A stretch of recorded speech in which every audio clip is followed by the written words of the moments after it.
Morning. Hi. How did it go in court yesterday? Oh, I'm not sure. Our turn to be cross-examined today. Kathy obviously found it an ordeal. She's got more questions from the other barristers today. For a while I thought she was going to crack, which would have suited Steve's case, but, well, she seems to be getting through it. And you're going to do even better. I don't know. There's a lot of people who'd like to see me in prison. Have I missed much? Mr. Derbyshire opening Kim's defence. What did he have to say for himself? She's a loyal wife and a devoted mother, and she stood by her husband, even when he conned her out of all the money. Kim. She only decided to divorce him when she found he'd turned to a life of crime and put an innocent woman's life in jeopardy. She sounded like a cross between Joan of Arc and Florence Nightingale by the time he'd finished. And they call us villains. Shouted through the door. So, you and Mrs. Marchant were both under the impression that Mr. Marchant had been up there in the bedroom all along? Yes. I know it seems odd him behaving like that when he had a dinner guest, but Kim was used to it. How long was she out of the room? A few seconds. So, apart from then, Mrs. Marchant was with you all evening? Yes. Thank you, Miss Tate. No further questions. And stay there, please. You say that Mrs. Marchant was with you all evening, and yet the Reverend Thomas recalls her leaving the room to take the rubbish out. She may have done, I don't recall. You don't recall.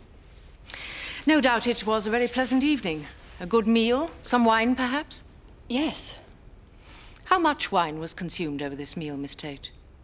A couple of bottles, I think. Between you and Mrs. Marchant. So you probably drank about a bottle yourself.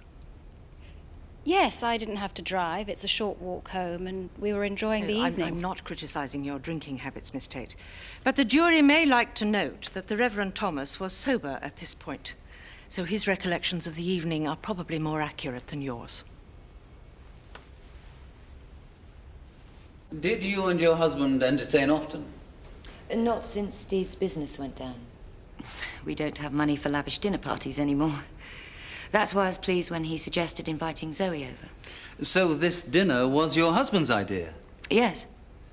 Did it not strike you strange, therefore, when he chose to spend most of the evening upstairs? I suppose it should have done, but I'd got used to it. Steve's always been very secretive about his business calls. Some people might think you should have learned a lesson from that when he lost all your money. He promised to make up for what he'd done. I guess I wanted to believe him. I wanted the marriage to work. Why then did you decide to start divorce proceedings? When I realized what he was involved in, not just stealing from me, but nearly killing Kathy, I saw that he'd lied to me all along. He was never going to change. There was no hope for us as a couple. I'm sure the jury can see that you made every effort to make your marriage work. Why did you not tell your husband you were planning to divorce him? Well, I was going to, but I wanted to talk the matter over with my solicitor first. By which time, Christopher Tate had already told him. Did that surprise you? Not at all. Chris has always done anything he can to hurt me. Including accusing you of murder. The police proved I was innocent of that. I hope the jury can see that these charges are just as ridiculous. Why do you think Mr. Tate persists in making these allegations? Frank, Chris's father, was a self-made man, a millionaire. Chris idolized him, wanted to follow in his footsteps, but Frank never thought he was up to it. In fact, he told me he despised him. Well, that's not true. He'd have never have said that. Mr. Tate, you must not interrupt these proceedings. Please continue, Mrs. Marchant. Thank you, Your Honor. When Frank turned to me to help run Home Farm, Chris couldn't take it. He had to pretend that I was plotting against him. Frank leaving me the business in his will was the final straw for him. This is lies, all lies! I will not tolerate these outbursts in my court. But she murdered him! Remove that man! Now she's making fools out of all of you. You can't let her get away with it!